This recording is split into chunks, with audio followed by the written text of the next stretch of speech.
नमस्कार, आप देख रहे हैं अपना बिहार। मैं हूं आपके साथ विभा उपाध्याय। और अब बात बिहार विधानसभा उपचुनाव की।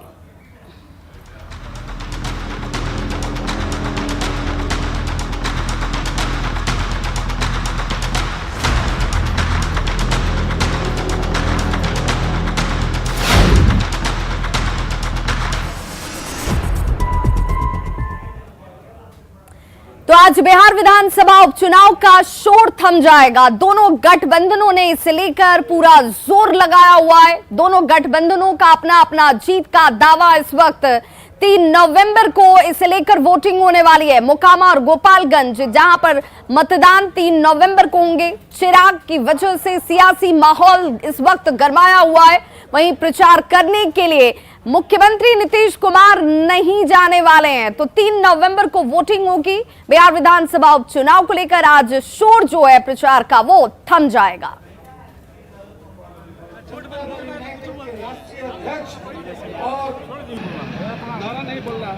तो दोनों गठबंधनों की तरफ से अपनी अपनी जीत का दावा इस वक्त किया जा रहा है। लेकिन सबसे दिलचस्प पहलू ये कि मुख्यमंत्री नीतीश कुमार प्रचार करने नहीं जाने वाले हैं। इसे लेकर सियासी घमासान भी इस वक्त बेहद तेज है।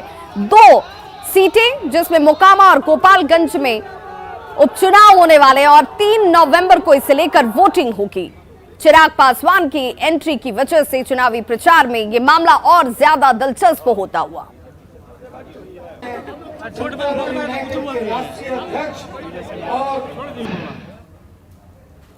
तो गोपालगंज में विधानसभा उपचुनाव के प्रचार का आज आखिरी दिन है। चंद घंटे बाद प्रत्याशियों के प्रचार का शोर थम जाएगा और ऐसे में महागठबंधन और एनडीए के बड़े नेता पूरे दिन अपने प्रत्याशियों के लिए चुनावी रैली और जनसभा करने में जुटे हुए हैं। आज डिप्टी सीएम तेजस्वी यादव की चुनावी रैली उचका गांव प्रखंड के छुटका साखे में है। वहीं डिप्टी सीएम के साथ जेडीयू के राष्ट्रीय अध्यक्ष ललन सिंह और उपेंद्र कुशवाहा भी राजद प्रत्याशी मोहन प्रसाद गुप्ता के लिए जनसभा को संबोधित करेंगे। वहीं पूर्व डिप्टी सीएम सुशील कुमार मोदी गोपालगंज शहर में दोपहर 2 बजे का वक्त है जब रोड शो करते हुए नजर आएंगे। एलजेपी रामविलास के सांसद चिराग पासवान भी बीजेपी प्रत्याशी कुसुम देवी के लिए जादवपुर बाजार में जनसंवाद करने वाले हैं। वहीं गोपालगंज से ज्यादा जानकारी दे रहे हैं हमारे संवाददाता गोविंद कुमार। गोपालगंज विधानसभा उपचुनाव के प्रचार का आज अंतिम दिन है और अब से चंद घंटे बाद प्रत्याशियों की चुनावी शोर है वो थम जाएगी। शाम 6 बजे तक चुनाव प्रचार का अंतिम समय रखा गया है और ऐसे में जो विभिन्न दलों के पार्टी के नेता हैं वो गोपालगंज लगातार पहुंच रहे हैं। बिहार के डिप्टी सीएम तेजस्वी यादव भी आज गोपालगंज पहुंचेंगे और उचका गाँव के साखे मैदान में दोपहर के 1 बजे चुनावी जनसभा को संबोधित करेंगे। डिप्टी सीएम के साथ जेडीयू के राष्ट्रीय अध्यक्ष ललन सिंह, संसदीय बोर्ड के अध्यक्ष उपेंद्र कुशवाहा और राजद नेता अब्दुल बारी सिद्दीकी भी चुनावी जनसभा को संबोधित करेंगे। उपचुनाव में यह दूसरा मौका है जब डिप्टी सीएम तेजस्वी यादव और राष्ट्रीय अध्यक्ष जदयू के ललन सिंह दोनों एक साथ एक मंच पर चुनावी जनसभा को संबोधित करेंगे। राजद प्रत्याशी मोहन गुप्ता के लिए महागठबंधन आज जो है बड़ी रैली कर रही है। इसके अलावा भाजपा की अगर बात करें तो भाजपा की प्रत्याशी कुसुम देवी के लिए पूर्व डिप्टी सीएम सुशील कुमार मोदी गोपालगंज पहुंच चुके हैं और 11 बजे थावे बाजार में संवाद कार्यक्रम करेंगे। इसके अलावा दोपहर के 2 बजे सुशील कुमार मोदी शहर में रोड शो करेंगे। इनके अलावा भाजपा की प्रत्याशी के प्रचार में आज लोजपा के सांसद चिराग पासवान भी गोपालगंज पहुंच चुके हैं। दोपहर के 12 बजे जादवपुर बाजार में चिराग पासवान भाजपा प्रत्याशी कुसुम देवी के लिए जनसंवाद करेंगे। तो तमाम तरह के जो प्रत्याशी हैं और उनके बड़े नेता हैं वो आज गोपालगंज पहुंच चुके हैं और उपचुनाव के जो प्रचार है उसमें प्रत्याशियों के जो नेता हैं, विभिन्न पार्टियों के जो बड़े नेता हैं वो उन्होंने जो है चुनाव के अंतिम दिन प्रचार में पूरी ताकत झोंक दी है। गोपालगंज में 3 नवंबर को मतदान होना है और 6 नवंबर को मतगणना होना है।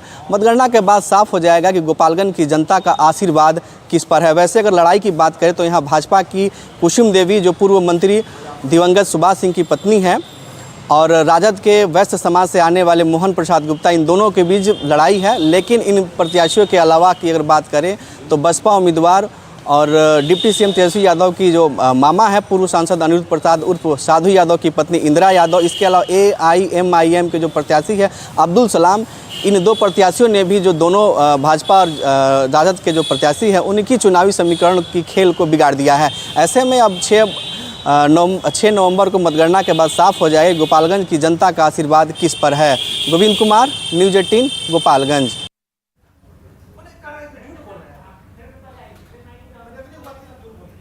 तो सीएम नीतीश कुमार अक्सर कहते हैं कि उसके मन में जो होता है बोलते रहता है, लेकिन सियासत के बड़े बड़े माहिर भी मानते हैं कि सीएम नीतीश कुमार के मन में क्या चलता है कोई नहीं बता सकता। सीएम नीतीश कुमार की स्ट्रेटजी का कोई भी प्रिडिक्शन नहीं कर सकता है। किसी घटना को लेकर सीएम नीतीश के अगले कदम के बारे में अनुमान लगाते हैं, लेकिन सीएम की चाल अलग हो जाती है। बिहार विधानसभा उपचुनाव में प्रचार के लिए सीएम नीतीश कुमार गोपालगंज और मोकामा नहीं जा रहे।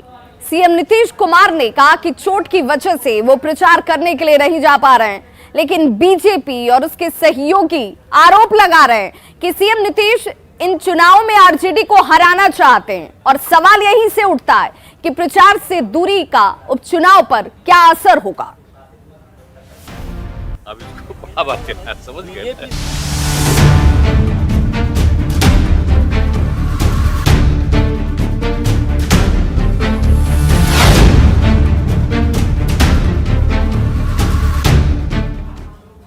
तो बिहार विधानसभा उपचुनाव के प्रचार का आज आखिरी दिन है, लेकिन सीएम नीतीश कुमार गोपालगंज और मोकामा में चुनाव प्रचार करने नहीं जाएंगे। सीएम नीतीश कुमार ने स्वास्थ्य कारणों का हवाला दिया है। छठ घाटों के निरीक्षण के दौरान हादसे में उनको चोट आई थी, जिसकी वजह से वो प्रचार करने नहीं जा रहे। लेकिन विपक्ष का कहना है कि वजह चोट नहीं है बल्कि कुछ और ही है। विपक्ष का यह भी कहना है कि नीतीश कुमार गठबंधन में रहकर अपने गठबंधन के सहयोगियों को हराते हैं। बीजेपी नेताओं का कहना है कि एनडीए में रहते हुए उन्होंने बीजेपी को हराया और अब महागठबंधन में रहते हुए वो आरजेडी को हराना चाह रहे हैं। एलजेपी रामविलास के प्रमुख चिराग पासवान ने तो दावा तक कर दिया कि नीतीश कुमार महागठबंधन से कभी भी बाय बाय कह सकते हैं। सीएम नीतीश कुमार ने बीजेपी और चिराग के आरोपों को खारिज करते हुए दोनों ही सीटों पर जीत का दावा किया है और कहा कि अब बीजेपी से उनका कोई संबंध ही नहीं होगा। उन्होंने यहां तक कहा कि अब तेजस्वी को आगे बढ़ाना है।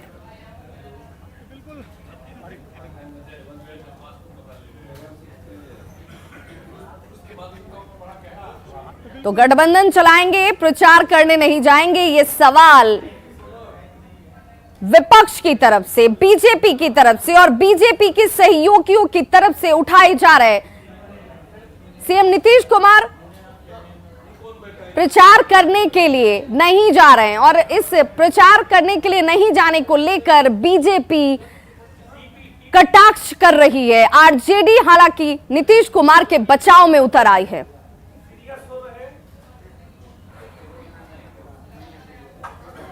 माननीय मुख्यमंत्री जी चुनाव में नहीं जा रहे हैं क्योंकि उनको आभास है, उनके खुफिया तंत्र से भी पता चला ही होगा कि दोनों जगह हम चुनाव हार रहे हैं। बिहार की जनता इस नापाक गठबंधन को नकारने जा रही है।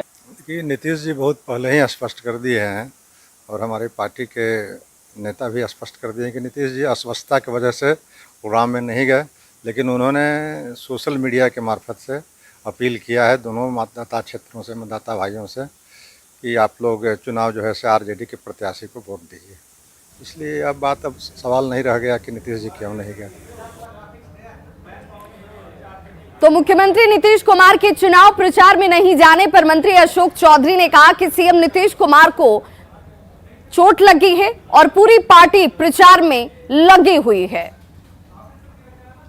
का भ्रम पैदा कर रहा है। ये बार बार माननीय मुख्यमंत्री जी ने भी कहा है, पार्टी के राष्ट्रीय अध्यक्ष जी ने भी कहा है और पार्टी के अन्य लोगों ने भी कहा है कि माननीय मुख्यमंत्री का जो छठ के दौरान स्टीमर दुर्ग में जो दुर्घटना हो गई थी, जिसके चलते उनके पेट में चोट लगी और पेट में पूरा उनका पट्टी लगा हुआ और पैर में चोट लगा था, जिसके चलते उनको जाने में तकलीफ है। अगर गाड़ी में भी जाते हैं तो वो बेल्ट लगाना पड़ेगा, हेलीकॉप्टर में भी जाते हैं तो बेल्ट लगाना पड़ेगा। तो मुख्यमंत्री नीतीश कुमार चुनाव प्रचार करने के लिए नहीं जा रहे हैं, लेकिन बीजेपी ने एलजेपी रामविलास के चिराग पासवान को चुनाव प्रचार करने की जिम्मेदारी दी है। चिराग पासवान ने कल मोकामा में बीजेपी उम्मीदवार सोनम देवी के लिए रोड शो भी किया, जिसमें भारी भीड़ देखने को मिली। इस मौके पर उन्होंने सीएम नीतीश पर जमकर निशाना साधा।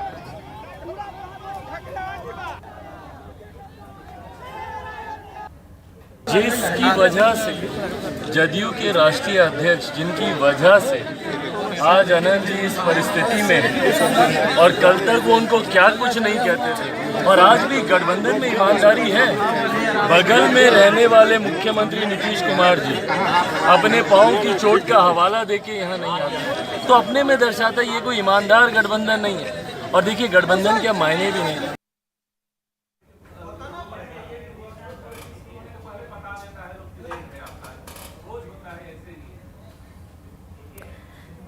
और अंतर्राष्ट्रीय पर्यटन स्थल राजगीर में प्रकाश उत्सव की तैयारियां जो है इस वक्त जोरों पर है। सभी सेवादार राजगीर पहुंचकर अपने हिस्से के काम में जुट चुके हैं। 3 नवंबर से लेकर 5 नवंबर तक प्रकाश उत्सव मनाया जा रहा है, जिसे लेकर देश भर के कोने कोने से सिख श्रद्धालु पहुंच रहे हैं। राजगीर गुरु नानक कुंड में सिख सेवादारों की ओर से तैयारियां तक की जा रही है। और देखिए हमारे संवाददाता अभिषेक कुमार की यह खास रिपोर्ट। अभी हम पहुंचे नालंदा जिले के अंतर्राष्ट्रीय पर्यटन स्थल राजगीर में, जहां आप देख सकते हैं कि 593वें प्रकाश उत्सव को लेकर यहां तैयारियां जोर शोर से चल रही है। आप देख सकते हैं किस तरह से जो है 3 तारीख से 5 तारीख तक जो है प्रकाश उत्सव यहां मनाया जाएगा, उसी को लेकर यहां तैयारियां चल रही है। खास करके पंजाब से कई लोग आए हैं जो अपने अपने कामों में जुटे हुए हैं। खास करके कई सेवादार जो है यहाँ पर पहुँचे हैं, जो है कि पूरी तरह से रंग रोगन बांस बल्ले से तैयारी कर रहे हैं। यहाँ तक बता दें कि इस कार्यक्रम में मुख्यमंत्री नीतीश कुमार भी आएंगे और शिरकत करेंगे। तो आप देख सकते हैं किस तरह से जो है कि प्रकाश उत्सव को लेकर जो है कि सारी तैयारियां लगभग पूरी की जा रही है। खास करके दिन रात करके यहाँ जो है तैयारियां चल रही है। आप देख सकते हैं किस तरह से जो है कि लोहे के पाइप है उसे रंग रोगन किया जा रहा है, खंभे को रंग रोगन किया जा रहा है, और सारी तैयारियाँ हैं जो जोर तोड़ से चल रही है। पूरी प्रशासनिक व्यवस्था भी चल रही है। अब यहाँ पर देखते हैं कि किस तरह से जो है किस सेवादार है जो आए हैं और जो पूरी तरह से जो है कि व्यवस्था में जुटे हुए हैं। तो यहाँ पर जो इस तरह से जो है कि तैयारियाँ हैं जो तेज़ युद्ध स्तर पर चल रही है। अब है कि 5 तारीख जो 3 तारीख से 5 तारीख तक है जो कार्यक्रम चलेगी, उसी को लेकर यहाँ पर हैं। हालांकि कुछ यहाँ सेवादार हैं, उनसे भी जानते हैं। ये बताया जाए कि यहाँ क्या कार्यक्रम चल रहा है, क्या तैयारी चल रही है? ਇਹਨਾਂ ਤਿਆਰੀਆਂ ਸਮਾਗਮ ਹੈ ਤੇ ਸਤਾਵਲੀ ਹੈ ਇਹਨਾਂ ਦੀ ਮਹਾਂਪੁਰਸ਼ਾਂ ਦੀ ਗੁਰੂ ਨਾਨਕ ਸਾਹਿਬ ਦੀ ਉੱਥੇ ਉਹਦੇ ਕਰਕੇ ਵਿੱਚ ਚਲਾਇਆ ਜਾ ਰਿਹਾ ਹੈ। देख सकते हैं किस तरह से जो है सेवादार का कहना है कि हम लोग काम में लगाया गया है, जो हम लोग बेदम खूबी से जो है कि काम कर रहे हैं। खास करके जिस तरह से जो प्रकाश उत्सव के है तैयारियाँ वो अंतिम चरण में है। नालंदा से न्यूज़ 18 अभिषेक कुमार। मुंगेर मुफस्सिल थाना क्षेत्र के टीकारामपुर बिंद टोली में शनिवार को फिल्मी स्टाइल में जमकर गोलीबारी की गई और इस घटना में हालांकि कोई हताहत नहीं हुआ, लेकिन गोलीबारी का वीडियो तेजी से इस वक्त वायरल हो रहा है और इसे पुलिस प्रशासन ने गंभीरता से लिया। और यही वजह है कि पुलिस अधीक्षक ने वायरल वीडियो की जांच के आदेश दे दिए हैं। दोषियों पर कार्रवाई के निर्देश दिए गए हैं। चौकीदार के बयान के आधार पर 13 लोगों पर नामजद प्राथमिकी तक दर्ज की गई है। टीकारामपुर क्षेत्र में बड़े पैमाने पर शराब का कारोबार होता है और इसी कारोबार में यहाँ के कई लोग शामिल भी हैं। शराब के चक्कर में ही आपस में ये लोग उलझे। गिरफ्तारी के लिए अब पुलिस अपनी तरफ से छापेमारी की कार्रवाई में जुटी हुई है। वीडियो बना ले, वीडियो बना। खून आई तो निकल यहां से। हां बेटा दही बेटा दही बेटा दही बेटा दही बेटा दही दही।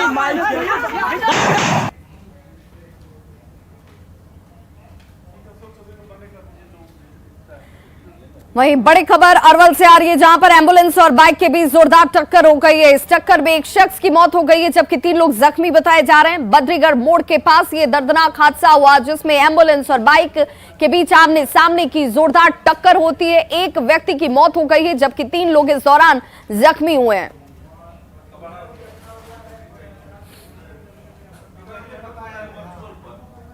तो बद्रीगढ़ की यह घटना है जहां पर दर्दनाक हादसे में एक शख्स को अपनी जान गंवानी पड़ी। एम्बुलेंस और बाइक के बीच जोरदार टक्कर हुई जिसमें 3 लोग जख्मी हुए जिन्हें स्थानीय अस्पताल में इलाज के लिए भर्ती कराया गया।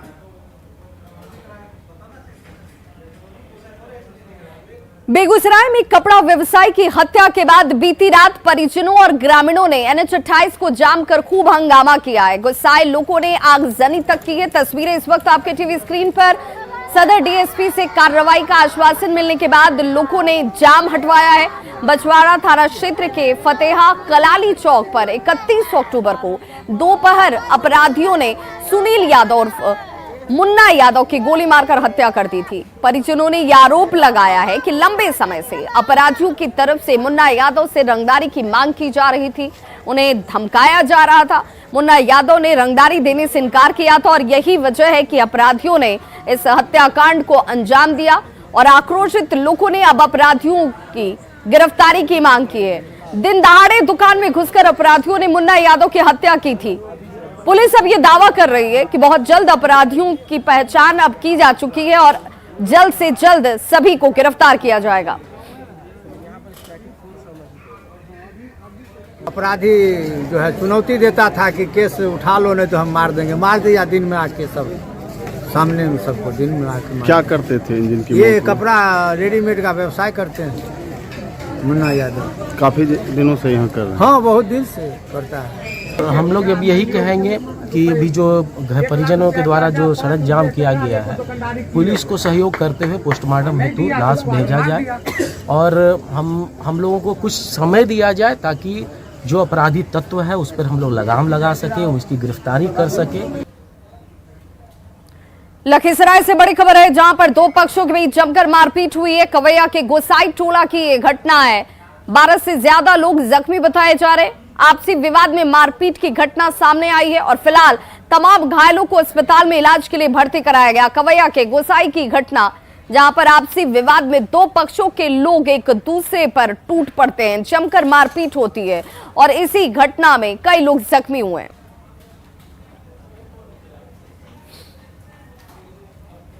अररिया में एसएसबी जवान और तस्करों के बीच हिंसक झड़प में एक जवान घायल हो गया।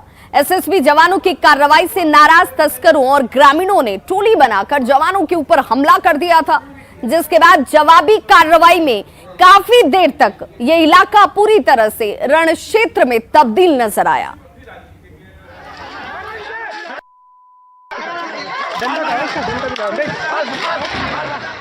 एसएसबी जवानों और ग्रामीणों के बीच पकड़ा पकड़ी और हिंसक झड़प की ये तस्वीर अररिया के फारबिसगंज की है।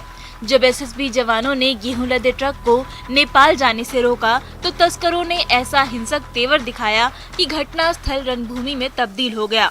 ग्रामीणों और एसएसबी जवानों के बीच तीखी नोकझोंक और हिंसक झड़प के बाद पकड़ा पकड़ी और भागम भाग का खेल शुरू हो गया। चंदामोहन गांव के नो मैंस लैंड पर एसएसबी जवानों की कार्रवाई से नाराज ग्रामीणों ने पहले तो विरोध में सड़क को जाम करने की कोशिश की और जब जाम हटाने की कार्रवाई शुरू हुई तो ग्रामीण सीधे जवानों से भिड़ गए, जिसके बाद हालात जैसे बेकाबू हो गए। जवानों ने ग्रामीणों को दौड़ा दौड़ाकर पीटना और पकड़ने की कार्रवाई शुरू कर दी तो दूसरी ओर से भीड़ ने जवानों पर पथराव कर दिया और दोनों तरफ से जमकर लाठी डंडे बरसाए गए। इसी दौरान सड़क पर गिरने से एक जवान घायल भी हो गया।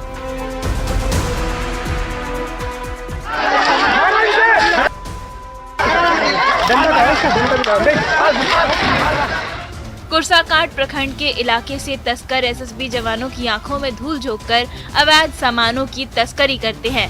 इसी दौरान एसएसबी 56 बटालियन की टीम ने जब 2 ट्रैक्टर पर लदे 11 क्विंटल गेहूं को नेपाल जाने से रोक दिया तो नजदीकी लोगों ने जत्था बनाकर जवानों पर हमला कर दिया और हालात इतने हिंसक हो गए कि एसएसबी के 3 कैंपों से भारी संख्या में जवानों को बुलाने की नौबत आ गई, जिसके बाद एसएसबी जवानों ने चुन चुनकर आरोपियों को गाड़ी में ठूंसना शुरू किया। हालांकि इस दौरान ट्रैक्टर का ड्राइवर फरार हो गया, लेकिन गेहूं के मालिक एमडी मुराज को हिरासत में लिया गया है और अब आगे की कानूनी कार्रवाई की जा रही है। Satish Kumar Mishra, news 18 Araria. Valmiki tiger reserve में पर्यटकों का आना अब शुरू हो चुका है। आज से जंगल सफारी का लुत्फ भी आप उठा पाएंगे। 3 नदियों के संगम और पहाड़ों से घिरे टाइगर रिजर्व में घूमने के लिए खूबसूरत इको पार्क भी है। पर्यटक गंडक नदी में बोटिंग का आनंद ले सकते हैं। इसके अलावा आसपास कई धार्मिक स्थल भी हैं। 15 जून से जंगल सफारी को बंद कर दिया गया था। जिसे अब आज से शुरू किया जा रहा है। बिहार का कश्मीर कहा जाता है और वाल्मीकि नगर अपने आप में प्रकृति के अनुपम नज़ारों के लिए जाना जाता है। और यहाँ प्रकृति को नज़दीक से निहारने की आपकी हसरत है तो आप वाल्मीकि नगर के इन वादियों में ज़रूर आइए। और वाल्मीकि टाइगर रिजर्व की हम बात करें तो तमाम नदियाँ वाल्मीकि टाइगर रिजर्व के जंगल से अंदर निकलती है। जंगल के साथ वन प्राणियों के दीदार के साथ आप तमाम ऐसे प्रकृति के नज़ारे हैं जो आप वाल्मीकि नगर में आसानी से देख पाते हैं। जैसे ही वाल्मीकि टाइगर रिजर्व सैलानियों के लिए खुलने की बात शुरू हुई है, अब यहाँ लोग भी धीरे धीरे आने लगे हैं। तो आप देख सकते हैं कि तस्वीरों के माध्यम से लगातार यहाँ पर्यटक भी पहुँचने लगे हैं वाल्मीकि टाइगर रिजर्व के दीदार के लिए। और वाल्मीकि नगर कैसे देखती हैं आप? बहुत अच्छी दिखती है वाल्मीकि नगर, मैंने प्रकृति के हिसाब से वाल्मीकि नगर बहुत ही अच्छा है। यहाँ हर चीज़ देखने को मिलता है, नदी मिलता है, त्रिवेणी का यहाँ भी मेल होता है, वो भी अच्छा। टाइगर रिजर्व के ठीक सटे इलाके में त्रिवेणी संगम का इलाका है और त्रिवेणी संगम अपने आप में एक खूबसूरती का जगह है और तमाम धार्मिक हालात भी हैं। यहाँ त्रिवेणी संगम को लोग धर्म के रूप में भी जोड़ के देखते हैं। और वाल्मीकि टाइगर रिजर्व की एक और खूबसूरती है कि वाल्मीकि टाइगर रिजर्व में प्रकृति के दीदार के साथ, जंगली जानवरों के दीदार के साथ आप धार्मिक स्थलों का भी भ्रमण कर सकते हैं। मुन्ना राज, न्यूज़ 18, वाल्मीकि टाइगर रिजर्व। और अब बात कुश्ती के क्रेज की करते हैं। जहानाबाद के मखदूमपुर में कुश्ती प्रतियोगिता आयोजित की गई और देश भर से इसमें पहलवानों का जुटान हुआ। प्रतियोगिता में ये पहलवान हिस्सा लेते नजर आए। दिल्ली के अनुज पासवान को प्रतियोगिता का विजेता घोषित किया गया। मखदूमपुर में 30 सालों से छठ के बाद कुश्ती प्रतियोगिता लगातार आयोजित की जाती रही है।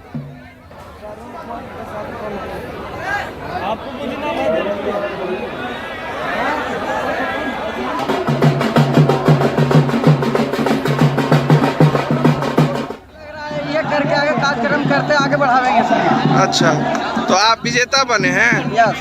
अच्छा, आगे बढ़ने का मौका? आगे बढ़ने का अगर ये करते रहेंगे तो आगे उपयोग करेंगे सर, आगे बढ़ने का मौका मिलेगा। स्वर्गीय सुशांत यादव की स्मृति में धन्यवाद सभा का आयोजन किया जाता है, जिसमें बिहार, उत्तर प्रदेश, दिल्ली, हरियाणा से, देश के कई राज्यों से पहलवान आते हैं और सभी को उचित पुरस्कार दिया जाता है। कितने साल से चल रहा है? 30वां साल हम लोग मना रहे हैं। एक तरफ क्रिकेट की दीवानगी है तो दूसरी तरफ पारंपरिक खेल कुश्ती का क्रेज आज भी है। मखदूमपुर जैसी जगह में जहां युवाओं के बीच कुश्ती प्रतियोगिता आयोजन किया गया है, कई राज्य से यहाँ खिलाड़ी पहुँचे हैं और अपना मल्ल युद्ध से, अपना दमखम से और ट्रॉफी अपने नाम कर रहे हैं। सभी खिलाड़ियों को आकर्षक इनाम दिया जाता है। कई साल से ये प्रतियोगिता यहाँ आयोजित किया जा रहा है, जो सीख देता है कि अभी भी कुश्ती लोगों के लिए पसंद बनी हुई है। राजीव रंजन विमल, न्यूज़ 18, जहानाबाद। तो खबरों का सिलसिला लगातार जारी है। आप देखते रहिए न्यूज़ 18 बिहार झारखंड। यहाँ खबरों का सिलसिला कभी नहीं थमता।